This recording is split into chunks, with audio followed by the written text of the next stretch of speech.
being called an animal, whether you are one or whether you're a human being labeled that way, is to signal you for violence.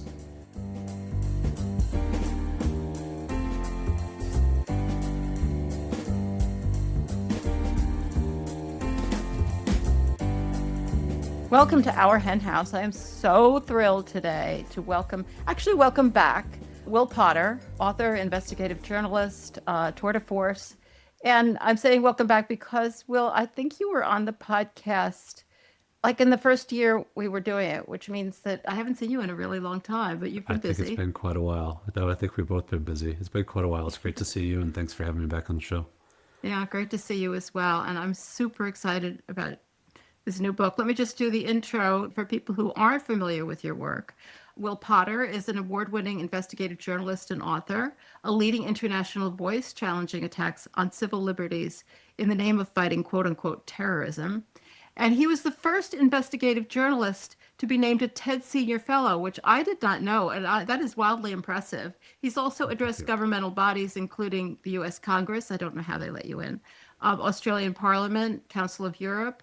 And of course, he is the author of Green is the New Red. I think that's probably mostly what we were talking about the last I time think so. you were on, like 15 years ago or so. And that was really exposing the FBI's targeting of environmentalists as, quote, terrorists. And, not something that's actually stopped, but has shifted in various ways. And this new book, Little Red Barns, Hiding the Truth from Farm to Fable, is a 10-year investigation of factory farms and fascism. And this is just a masterwork, Will, because I read about this stuff a lot. I talk about it a lot. And I am always like excited, if somewhat depressed, about a new angle on the way we should be seeing this. And you really took a step back from what is happening in the world and seeing kind of a big picture and the connections between different forces, which we're worried about all of them: climate, fascism, what we do to animals. At least the people watching this podcast are worried about that last one. Not too many other people seem to be. But also, we're all worried about people's unwillingness to look closely at all of these issues, and they're all actually connected, and you connect them in really great ways. And at some point, you say, "quote, seeing animals helped me see fascism and violence against humans in a new way." And I thought that was a really iconic quote from this book. Can you kind of explain, you know, tell us what the book is about, since I'm the only one, well, probably some other people have read it already, but most have not. And what that means. How did it help you see these things in a new way? No, I appreciate that very much, Mariann. Thank you for saying that, and for your attention to this. In this book, it challenged me to see these issues in a new way. I've been doing this a really long time, and part of the nature of this project was just grappling with the mess of it and how all of these things are both on their face interconnected, and also felt like there were deeper connections that were just out of reach. So, as a little bit of background, Little Red Barns started with my reporting on ag gag laws, which I'm sure your listeners know about, that make it illegal to take photographs and video of factory farms from undercover investigators, whistleblowers, and journalists. And then, as the project evolved over the years, I was both seeing the industry's efforts change and get more sophisticated and nefarious. And then at the same time, the broader culture was clearly changing. And in my work, I've both been passionate about animal protection, but also really focused on political repression as a warning of where this is going. And then all of a sudden, in the course of writing the book, it became clear, well, we're here with the rise of Trump, and then January 6th, and now ICE agents snatching people off the street. And I guess the short answer of some of those connections between these issues is that the efforts being taken to hide factory farms, I think, have been both a playbook for modern authoritarianism and cracking down on social movements. And at the same time, they are hiding the nature of the threat itself. As one example, the FBI for many, many years was warned by the Inspector General of the Justice Department, by DHS, Congress, independent agencies, West Point Military Academy, that this relentless focus on animal rights and environmental activists as their number one domestic terrorism threat was leaving right-wing groups and white supremacist violence unchecked. So there's also this literal connection between the two. The FBI is cracking down on protesters against factory farms while allowing actual neo-Nazi groups to organize and rise. But beyond that, I started seeing also the connections, and that the line you mentioned of, or that quote from the book, was really about realizing that if we see animals, we see how the language of animals are used. So when people like Donald Trump and the Trump sons and members of Congress start calling black people animals, when they start saying immigrants are animals, when they are using these tropes about like Haitians eating dogs and cats, this is part of a long history of how being an animal or being labeled an animal as a human is incredibly dangerous. Being called an animal, whether you are one or whether you're a human being labeled that way, is to signal you for violence. Yeah, and so much of this book I think is about framing. That's a perfect example of framing. And yeah, I follow the meat industry a lot. I read what they write on their websites, and they always seem very inept, but they're just not. They've been very, very good at pulling this off, which is disturbing. Can you tell us a little bit? I mean, speaking of framing, I think this is the iconic example in the book, the title of the book. Can you talk a little bit about the title of the book in this context of the relationship between animal agriculture and fascism? Yeah, I mean, we all know what a farm looks like, right? It's the playset, it's the storybook, it's the song, it's the little red barn dotting the countryside. I mean, we're raised on this story before we even know our ABCs or other stories like the Pledge of Allegiance, stories about gender, what it means to be a man or a woman, stories about capital. This is really the first story that we learn. And the power of that, of being taught that so young and have it reinforced constantly, is that all corporations have to do is invoke it to put us back in this kind of trance mythological state. It's like, oh yeah, that's a farm. So we see it on the labels, the billboards, the product signs, the coupon books. I've seen names of grocery stores as little red barns. I mean, it's everything taps into that, and it really short circuits our critical thinking. Humans have a natural confirmation bias that's been extensively studied, and we're taught this is true. And so therefore, whenever we see something that dispels that, it's really difficult to break through, because at the same time we're being hit with these images of the little red barn, and we're like, oh, and no, that's actually what this is. We don't need to worry about it. But the other part of this that didn't come till many years into working on the book, was realizing that's the exact same story that fascists use. Fascism historically has always been about like this return to a mythological past, right? Whether we're talking about Franco or Mussolini or Hitler or Erdogan, contemporaries today, Putin does this, Trump does this, make America great again.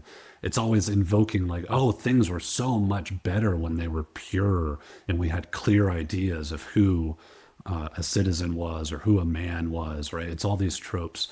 And that backdrop, that idyllic narrative, is the exact same as the story we're fed about the farms. And I saw this, in the presidential campaigning. You had candidates and members of Congress actually doing press conferences at Little Red Barns or talking to farmers. And it's subtle, but it's a way of tapping into that storybook image that I think we desperately kind of want to be true. Yeah, and one thing that you mentioned right there, I mean, it's so beautifully said. Well, it really is, but it comes through in the book too, that you wrote this over the course of years, and that your book changed kind of. Your Yeah. idea of what you were going to write was going to change. And like you actually report on this dawning realization, especially since, you lived through the Trump years, the first Trump years. You call them the Trump years, I think, in the book, which is unfortunate. Though I think Right. you finished it right as he was elected the Yeah. second time. But Yeah. part of the time you were writing it, you thought they were over. But as they developed, like your focus of the book was, I wouldn't say changing so much as just broadening and growing. Is that how you experienced it? I think that's a very generous way of describing it. It felt a little bit more like madness than that, in the sense of, as a journalist, to feel like you don't get the story is just brutal. I mean, this has been my issue. This is what I've focused really my entire life on, is these intersections of repression and animal advocacy and rising authoritarianism. And I felt like I just wasn't seeing the thing. And I talk about in the book, both the reason I bring in a lot of personal narrative is try to emphasize that. I both grew up in Texas with this story. I lived on a farm in Michigan, surrounded by the Little Red Barns. I was going back and forth as a professor at University of Michigan. Like, I could not see the story in front of me. And that really hit home and changed the book profoundly, of just realizing, like, okay, I'm in it up to my eyeballs. I am literally teaching and researching storytelling as my job. like the power of it, how it taps into our kind of subconscious, the way it structures human relationships. And I just couldn't see this. So yeah, I mean, that's exactly what happened. The book at one point, well, there's a couple points. It grew into a 3-book series, and then at one point it was an ebook. And at many points, I was just like, I need to be done with this stupid thing. Like, I don't know where to go with it anymore. And I'm glad I stuck with it, because those shifts that I talk about in the book were really how my thinking was changing. And so this book is kind of a product of me trying to process what it means to bear witness in this era of rising authoritarianism. Yeah, I'm really glad you stuck with it too, because as I said at the beginning, like I feel the same way that why didn't I see it this way before I read your book? But your book Oh, did thank you. really broaden the way I see it, and I think, I mean, I'm hardly as steeped in the dark side of it as you are, not even close. But still, I spend a lot of my time thinking Of about course. this, and there's always new thoughts to think about it. Can we take a step back for a second, and because the Sure. book is also about investigative journalism and, as you said, bearing witness. And I would just like to set the stage, because this is another thing that started me thinking as I was reading it. Not so much just about animals, but can you just give us an overview? Because this is something I've been thinking about before I read the book. An overview of what is happening in investigative journalism in today's media environment. You do talk about this. I Mhm. mean, we have through YouTube, we have more people commenting on what's happening than we've ever had in history, but nobody's finding out what's happening. Yeah. Like there are a couple of big newspapers left, who I'm sure have a couple of investigative journalists. But can you just talk about, because you did give me actually a little hope here, because you talked about the fact that it's not necessarily pure journalists anymore who are finding out what's happening. Well, broadly, in general, who's finding out what's happening, who's doing these deep dives into the secret stories, and also vis-a-vis animals. Yeah, I mean, as I was coming up, this was always the goal, was to be an investigative journalist. I started working in news when I was 17 at the Dallas Morning News, and it was always the pathway. And not to, clearly date myself, but this was also at a time when I think I was kind of one of the last generation that seemed like within reach. The idea of being like a full-time magazine writer or an investigative journalist or a correspondent.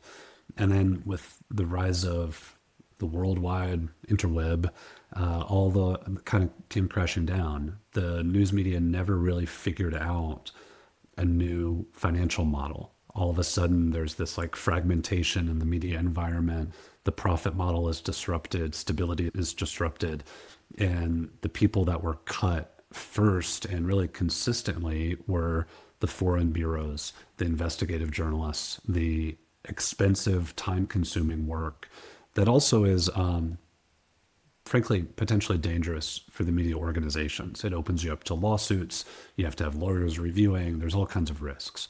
Now we've entered an era, like you said, where we have more content, more news, more supply of information than ever before, but also fewer people that actually are doing the investigative work.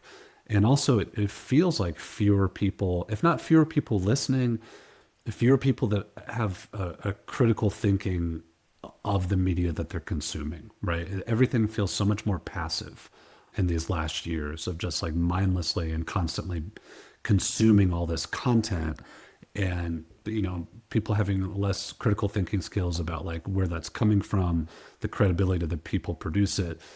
We're also seeing this like really mind-blowing rise of just outright animosity towards journalists fueled by Trump and the far right that I still am trying to wrap my head around. It's like people talking about, oh, there's all these things being hidden from us, so we got to get to the truth, and they're just like doing it from Yeah. the passenger seat of the car. Like there's not investigative work that's happening, and the real investigative journalists are facing prison time. So that's all kind of the backdrop of when animal activists, like with nonprofits, started doing undercover investigations heavily and professionally. It filled this kind of void, and it also really challenged that media environment. And it kind of confirmed, I grew up in a school of journalism that was really taught it's not about going to journalism school, and it's not about your CV. Anyone can be a journalist if you follow the ethics of the craft and you are committed to this purpose. So, right? So, like Edward R. Murrow, when he was really revolutionizing broadcast journalism during World War II in Berlin and in London, Murrow's boys, the people that he brought on board to help him, were not trained journalists. These are people who he just thought were sharp and smart and brave. And I think we have to remember that. Like some of these ag-gag laws were trying to say, well, we'll make exemptions if you're a credentialed journalist.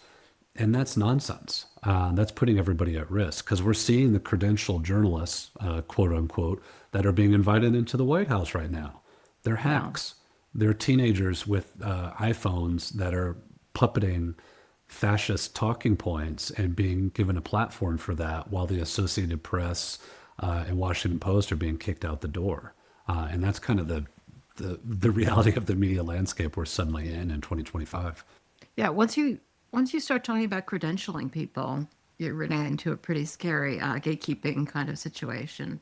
But Very much. I think that at least in animal agriculture, the undercover investigations really did. I mean, even though they're not, the people doing them are not journalists in the sense that they work for a journalistic enterprise, and even in the sense that they're going in with a particular mission, not just to uncover the truth. But I guess that's probably true to some extent of journalists. You don't just randomly investigate anything. You investigate something that you think there's something to be hidden. And it has been unbelievably successful. I mean, the undercover investigations really changed animal activism. But we've had a lot of them. I don't think they are without impact. I think they've had an important impact. But, it ain't over. Factory farming is not done, in spite of like the unbelievably horrific facts that they have uncovered. So is it worth still doing them? And if so, do you have additional ideas of how they should be used? Oof. Yeah, that's kind of the heart of the question, right?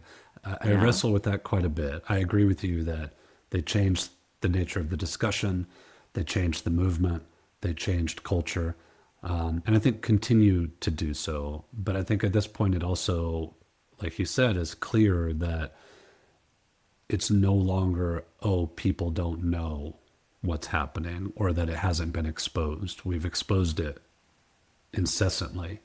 And it Yeah. does raise to me much deeper questions about what it means to see, and why some people are both refusing to see, what toll it takes on us to see and to bear witness, and how we break through.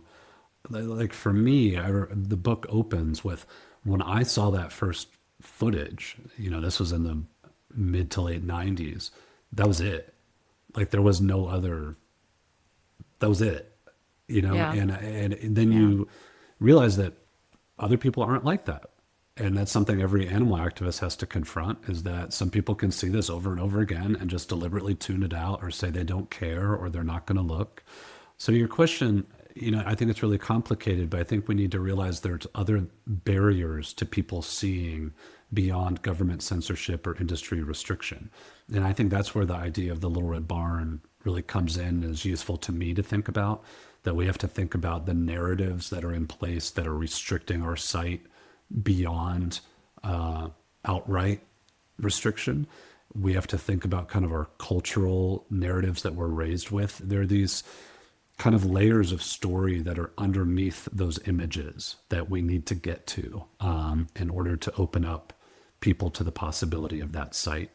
In terms of how we do that, I'm struggling with it because it also feels like this is an era where journalism, not just journalism, but fact itself is kind of becoming irrelevant, that truth is becoming irrelevant. Like, this is not the currency of public discussion anymore. It's more vitriol and propaganda and manipulation. And that leaves me really questioning, as a journalist, what's the best way to go about exposing these things?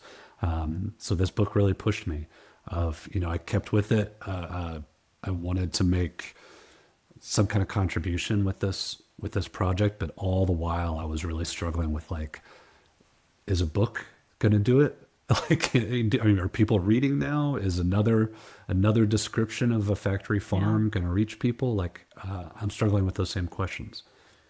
Yeah, and I mean, I think you're exactly right. The way you framed it with the connections to fascism, and you make a very compelling case for it, is a very powerful way of framing it. And I think a lot of this does have to do with framing. I think that's what the industry, the industry has people's biases on their side. So we don't want to give them too much credit for having done a good job of framing it. But they have framed it successfully, that this isn't about you somehow, even for people who are horrified by it. Somehow it is what they're eating, and what they're voting for and what they're supporting. It's somehow not about them. Right. Carry on. It's not you. No, yeah, exactly. Exactly right. Another thing that I really want to go back to, because you talked about, I mean, so much of the book is about the concept of bearing witness, and you've alluded to it, you mentioned it, but I'd like to go a little deeper. Can you explain what that means? And since we're talking about how, okay, the undercover investigations have been powerful, not powerful enough. Most of the people who are listening are not journalists or undercover investigators and can't, take that route to bearing witness. So what are your suggestions for people, most of whom are listening to this podcast, care a lot about this? What is the best way that you feel that people can bear witness in their own lives? Yeah, no, I appreciate you raising that. I guess as a little bit of background, the concept of bearing witness, I think most people have heard the term, but haven't really heard kind of where it comes from or what it means. And you really hear it most both in journalism and in religious teachings. And there's an interesting kind of relationship between those two. I mean, at its most basic level, bearing witness means to refuse to turn away. When dark things are happening, injustice is being done in our name or being hidden from us, to directly confront it by looking at it. And I think often in popular culture, the explanation stops there, that, oh, this is just about, scrolling on your phone and seeing the horrible photos coming out of Gaza or of factory farms or of anything happening in the world. But it's the concept of bearing witness, I learned, has always meant more than just seeing. It's to see and then to testify about what you've seen, to speak about it, to do something.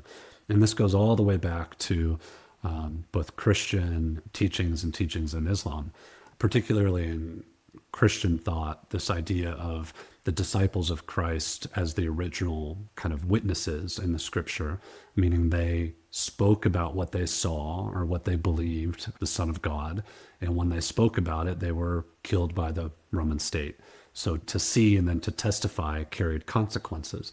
And one of the things that was most kind of broke my brain a little bit in this research is talking to religious scholars who told me that actually, if you look in the scripture, the words for witness and martyr became kind of intertwined over the years and inseparable, and they shifted. And I think that's really telling, that to witness has always carried some consequence. And I think that's why journalists talk about witnessing as speaking truth to power, because witnessing at its core is an act of defiance. I've come to view it as an act of spiritual defiance of whatever that means to people.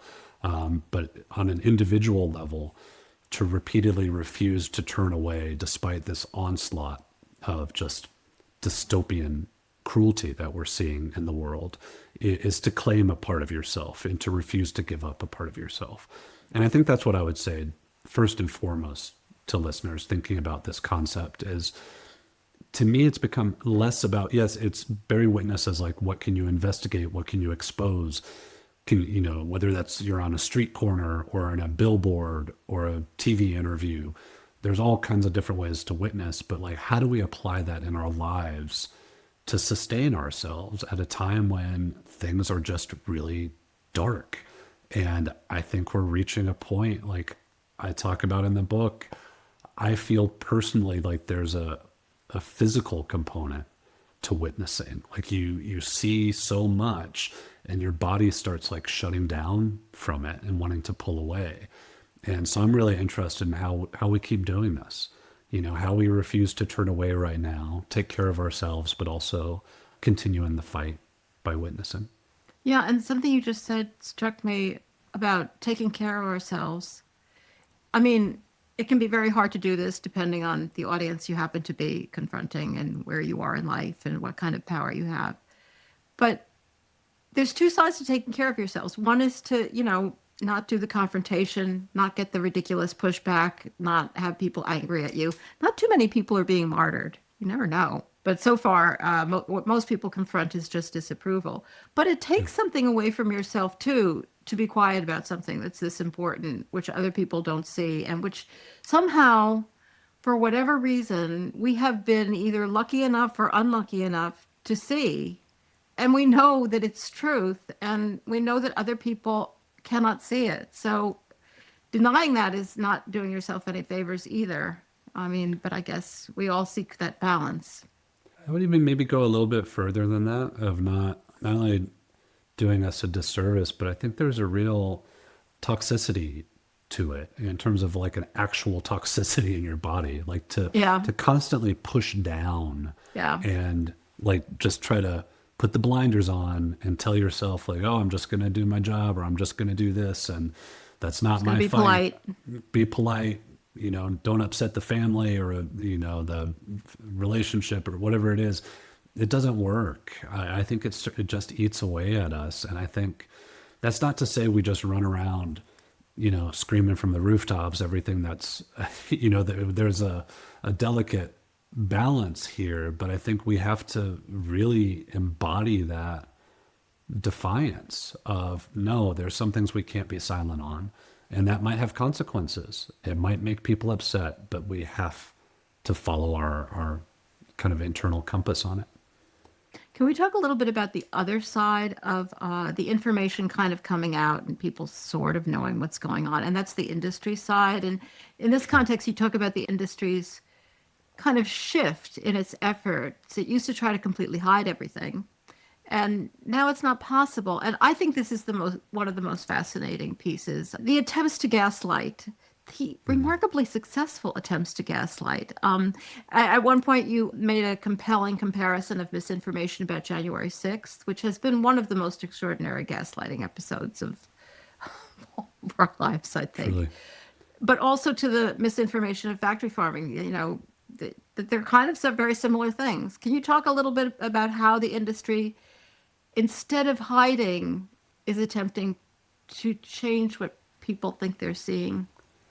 It goes back to what you're saying. It reminds me of Jon Stewart used to do this bit on The Daily Show of evil or stupid, right? Where he'd have his correspondents debating like, oh, these people are really evil. And then the other person would be like, no, they're just really stupid. And so I think about that. But as I'm looking at this, I'm like, no, this is more on the evil brilliance side, because what's happened is after all these investigations, the industry at first responded by literally trying to shoot the messenger and criminalize and outlaw and just make it impossible to share the footage and broadcast, right? Censorship. And the public everyday consumers and the press really didn't like that. People don't like being told what not to see or what they can't think about. And it backfired. And then ag-gag started evolving, and we can kind of get nerdy about that and the forms it took. But what this really ended up with is the industry realizing that it's more powerful not just to ban and censor the information, but to tell people that they can't trust what they're seeing. So even though, like, nightly news has footage of body slamming piglets onto concrete floors, which is a standard industry practice, or another example of workers beating and sexually assaulting animals, which has come out over and over again, the industry has responded saying, no, no, no, you don't know what you're looking at. They've said things like, made a comparison to open heart surgery. Well, if you saw open heart, this is what they said in the New York Times. If you saw open heart surgery for the first time, but you're not a doctor, it's pretty bloody. You don't know what you're looking at. And this has been their messaging. And unbelievably, it has kind of worked. Yeah. And Yeah. now it's reached this kind of other stage of the dystopian rhetoric because they've welcomed some CCTVs into the slaughterhouses and factory farms. Of course, they want to be the one to adjudicate who gets to see it, whether it gets And where turned it's over placed. to where it's placed, whether it goes to authorities, who's responsible, right? But they're like, oh, we want oversight. We want, we'll let the cameras in. While at the same time, this just happened in Australia. I saw news the other day. The industry is arguing that footage of cruelty at their farms is actually a copyright violation because it was recorded without their approval. So it's God. this like kind of mind melding combination of authoritarian censorship, gaslighting, and then I don't even know where it's going right now with these type of copyrights on cruelty arguments that they're just trying to manipulate and keep people so reassured that the industry isn't the bad guy, that it's these terrorists and these radicals, and you don't need to worry about what you're hearing in the news. Terrorists and radicals, but also the bad apples, like Oh, yeah. the couple of workers who just we made a terrible mistake hiring them and we fired them now. Those bad apples are always the lowest paid, the immigrant worker, the person without legal representation. And what do you know? They're the bad apple. It's not the CEO that pushed through this new industrial system over the years or that made these standard industry practices. It's the kind of worker that really doesn't have a say on anything. And that's, of course, I hope people understand that's not excusing anything, but there has been this kind of tendency over the years in the animal rights movement to latch on to like these prosecutions against the low-level workers. I think that's eased a bit, but I agree with you. It has eased a bit. I think there's a shift way too now. easy an answer to what's going on. And yeah, I mean, not that it's okay what those people were doing, but that's not where the real problem lies. I was so pleased to see that you mentioned in this context Timothy Pacheret's book, Every 12 Seconds, or at least his work. And I think he was the first person to point out to me that, I mean, again, we're talking about framing. If the industry manages to frame, you were talking about how the Little Red Barns is a framing technique. There's also this framing technique that they have of taking out and out horrific cruelty, like slamming baby piglets on the ground and framing it as, this is normal industry practice. It's fine. Yeah, no, Timothy Pacheret's work was really influential in my thinking and challenged me. I talk about that in the book. Me as well. Yeah. I've said hundreds, if not thousands of times all over the world that the reason activists have been a threat and been labeled as terrorists is not because they're breaking windows, but they're creating them. They're shining a light. They're exposing. Like, I really have had this faith in witnessing, and some of those conversations, and particularly about his book, there's seeing the nuance to that and how it's co-opted. And that pushed me to go back into the archives and revisit Upton Sinclair. So at the turn of last century, a lot of folks had to read The Jungle in high school or college. The narrative is that Sinclair in this novel exposed the industry. It led to all of these reforms and food sanitation efforts and to kind of fix things. in Sinclair's words, what he saw was that all of this was co-opted by the industry into what economists now call regulatory capture, the tendency of industry to control the oversight mechanisms that are meant to restrict them. And so what Timothy was arguing, I came to find out, has actually been a very long-standing problem going back to some of the first investigators of industrial meat. The industry is co-opting this to push their agenda. There's something else in this same context that I wanted to bring up, but I don't know quite what to say about it, but it just occurred to me. I'm not sure this is something you addressed, but maybe you did. But I'm just going to say it anyway because, it's my podcast.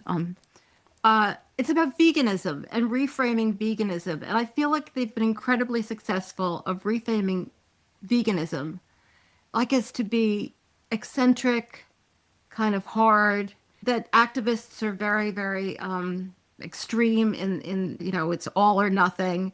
And the fact is that as we all know, it's not actually that hard. Never in history have people had the unbelievable plethora of different kinds of food that we have. It's really not hard at all. Also, it's not being forced on anyone. I mean, if somebody made me empress, it would be forced on people. But unfortunately for the world, that's not happening. You don't have to be 100% if you don't want to. Like, none of these things are true. I mean, sure, they can find people who say these kind of things, but I feel like this has been framed, whether it's by the industry or by the world, that not eating animals is seen as like kind of like weird and fine if people want to do it, but it's not something you would want to do.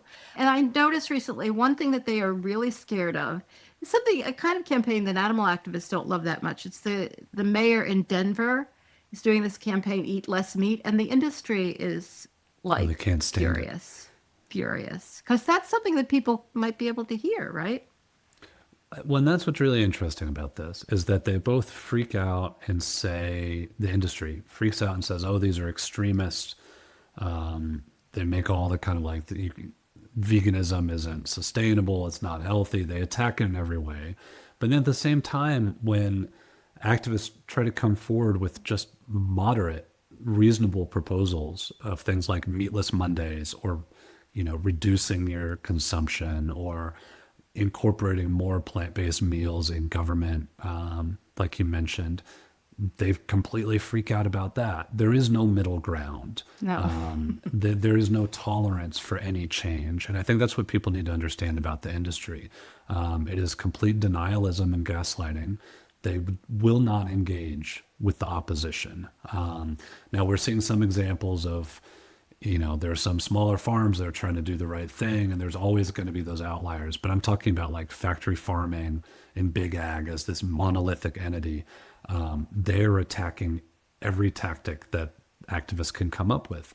And what's been challenging to me is seeing, I've seen in the movement over the years, activists or vegans don't even like using the V word anymore because that's seen as signaling extremism, or we've seen the rise of plant-based, and now plant-based is kind of being questioned, like, does that term work? And I think we're just trying to chase as if there's like the right term to cut through this, and I think it's kind of missing the mark. That the stories and the industry manipulation are bigger impediments than some of these individual terms that we're using. Yeah, I don't know how you could get more anodyne than eat less meat, but still, they're absolutely furious at the idea that anybody would tell anybody to do that. And for folks listening, like, there's a lot, I go into the research in the book of the environmental impact wherever you are in your kind of journey on this. Just trying to eat less meat has an impact. Oh, sure. Eating less meat is definitely better than eating more meat. 100%. So just to reemphasize to people, like, the industry is acting like this is all the same, but making steps in that direction is making a difference.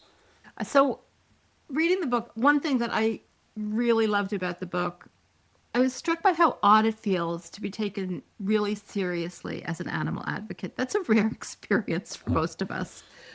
And I pulled out this quote: animal advocates have been the canaries in the mine for social movements challenging state and corporate power. And, I couldn't agree more, even though we are trivialized so often.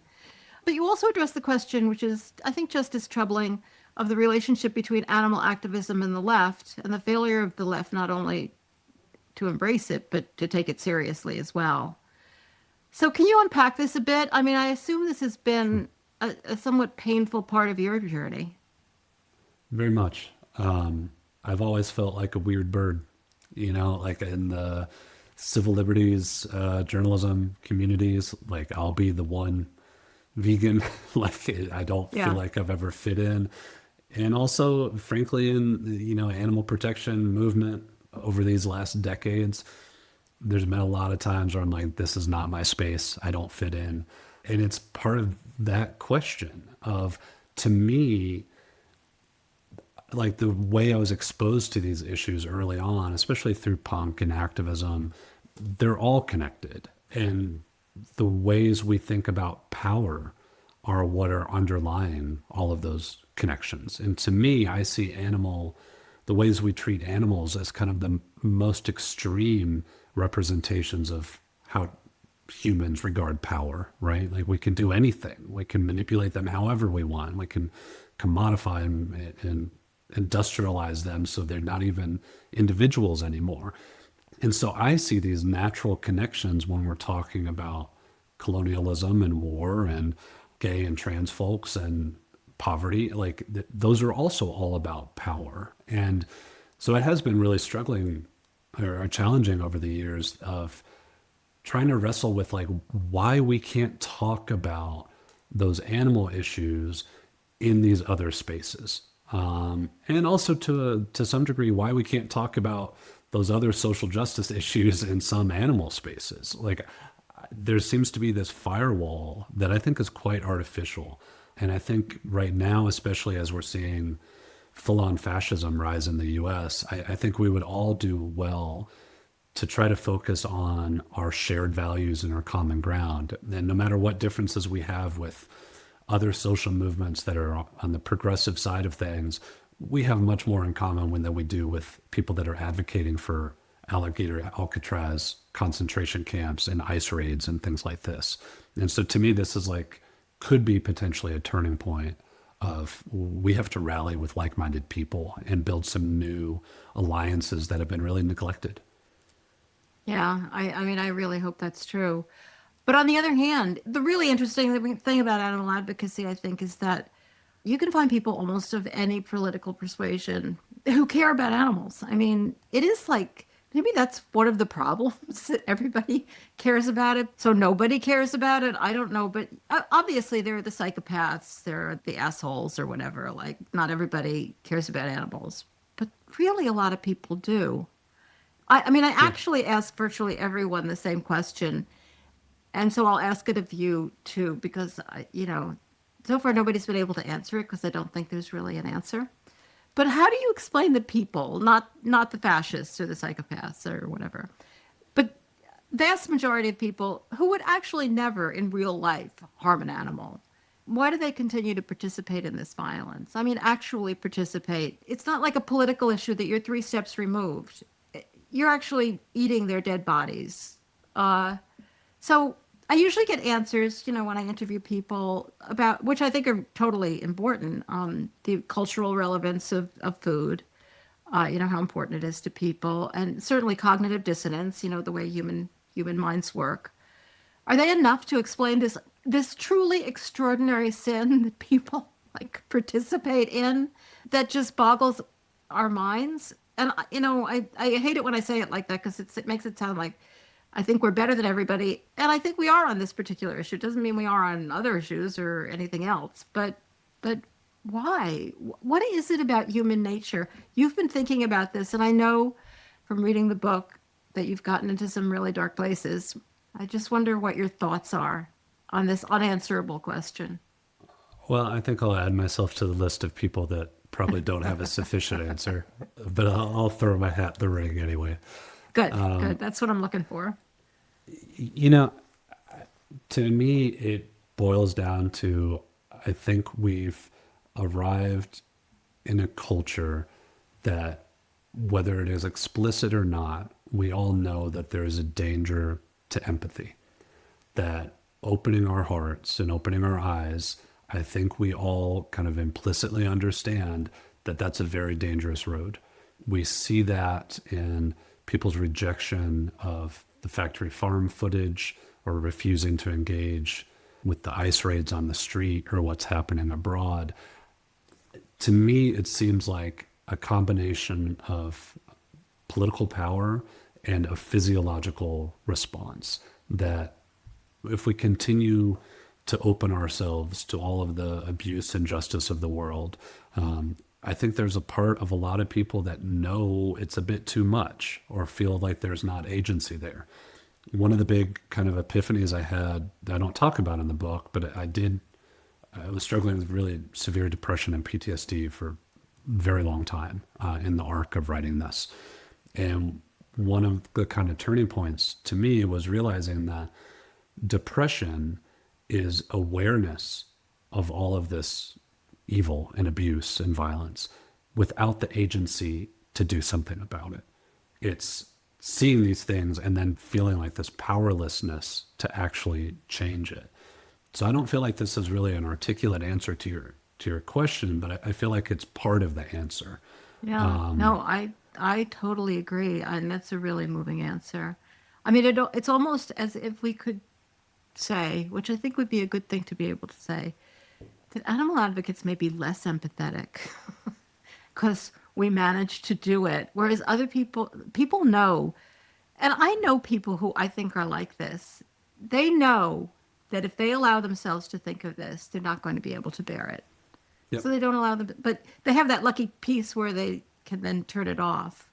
And people say that. Does anyone ever say that to you? Yeah. I've heard Yeah, people don't say tell me, that don't to tell me. me, don't Like, tell don't me. tell me. Yeah, exactly. Because they already know. And so it goes back to that conversation about sight.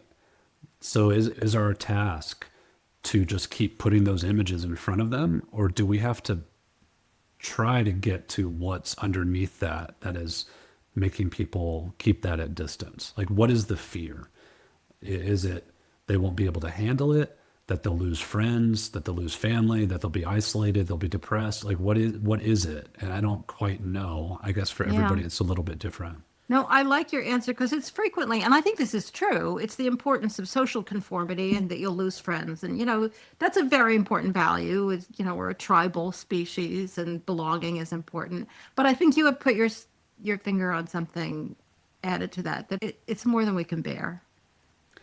Well, and to kind of shift this just a little bit, it is too much for us to bear. Like, I think that needs to be said. Yeah, This it is actually unreasonable. It's actually It too is. much. Like, as human beings, we were never designed as animals to take in all the violence of the world on our tiny little devices, one after another. Like, this is not, for anyone who's listening who's struggling, like, that's valid. This is not sane. This culture is not sane. This is not normal. So I think we have to both recognize Right. that. And I finally arrived at a point at the end of the book of realizing, like, and reminding myself, no, we can look at all this. It feels impossible, and it does take a toll that we have to manage, but we are all capable of looking. Like, there is that in us that we can keep open to seeing all these things and to living with our heart open in that way. Yeah, people are remarkably resilient, even Oh, for this incredibly. kind of information. We can keep going. I think it. I mean, I don't know whether this makes sense or not, but it kind of reminds me of our thoughts about veganism.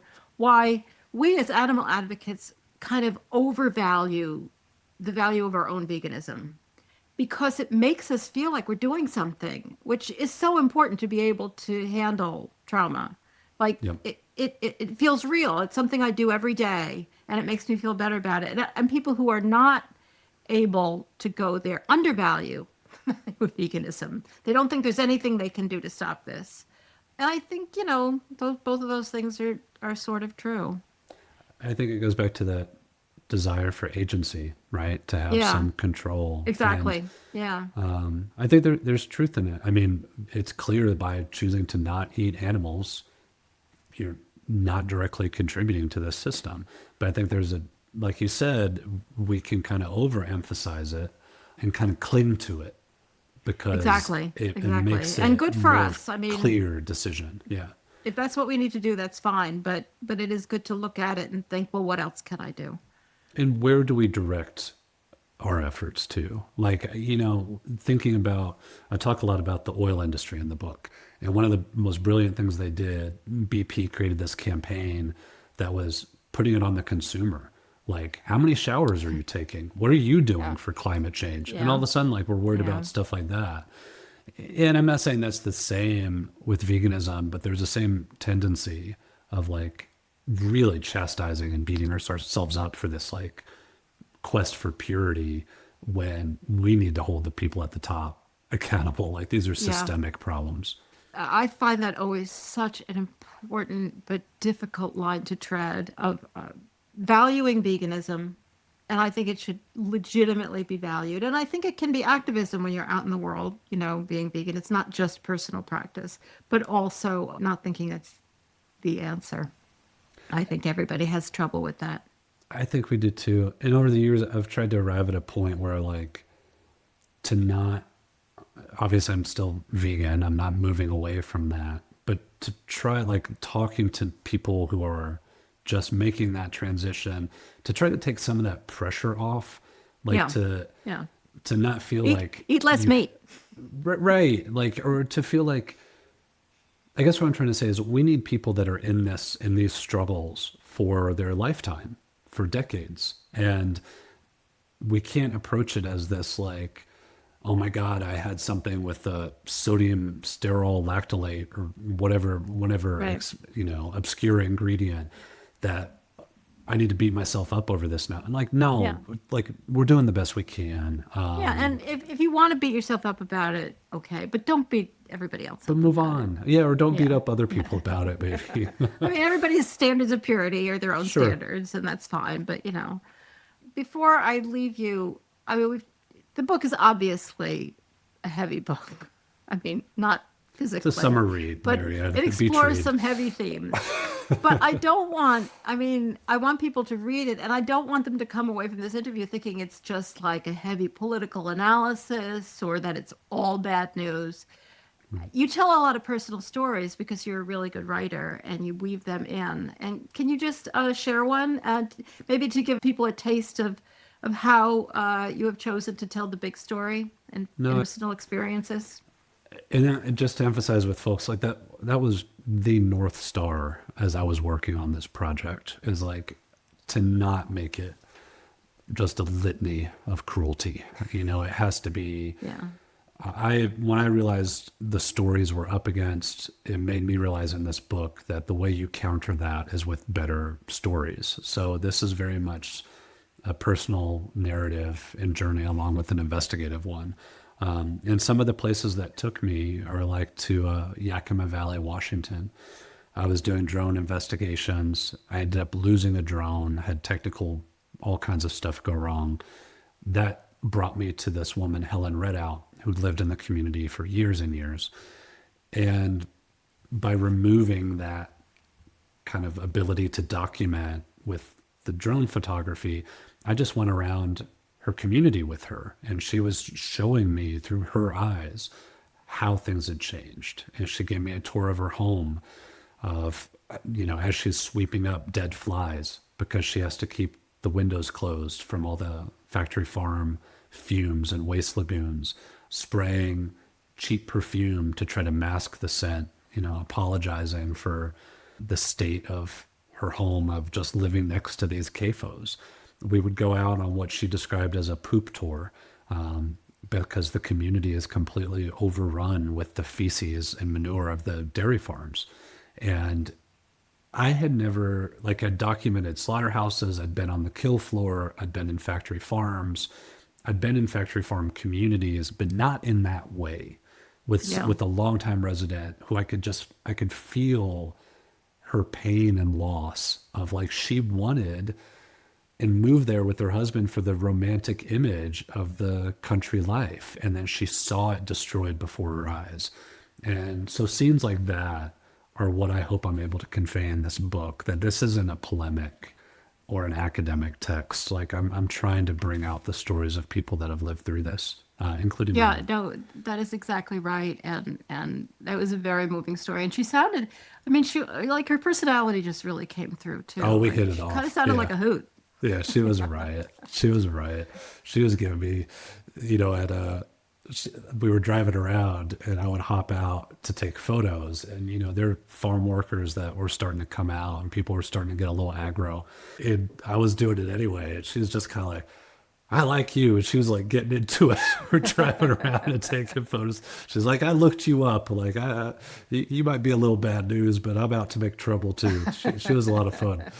So, one thing we mentioned that I'd just like to touch on before I let you go is we mentioned that the book came out, or you finished the book right after the election. So you didn't have a lot to say about the second administration. I just wondered whether you had anything to offer at this point. So it's not good.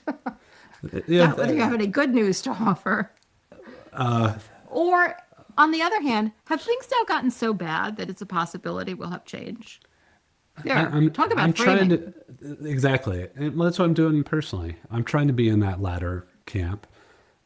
I've wrestled with my entire career since basically I was a teenager, before 9/11, has been warning about, okay, we're going down a dangerous path. We're going down a dangerous path. This is getting more authoritarian.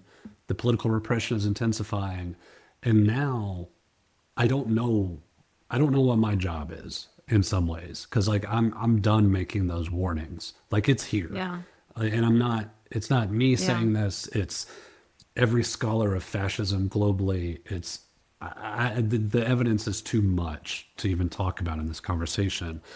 And so I guess I'm at a point, not only rethinking journalism and like how we respond to all of this, but I'm kind of in that camp that you described of like, well, now the gloves are off.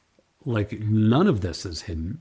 They're being explicit that this is a white supremacist authoritarian campaign that is going after immigrants and citizens and judges and the governor of California sending in the National Guard. Like I can't debate this anymore with people. It's here.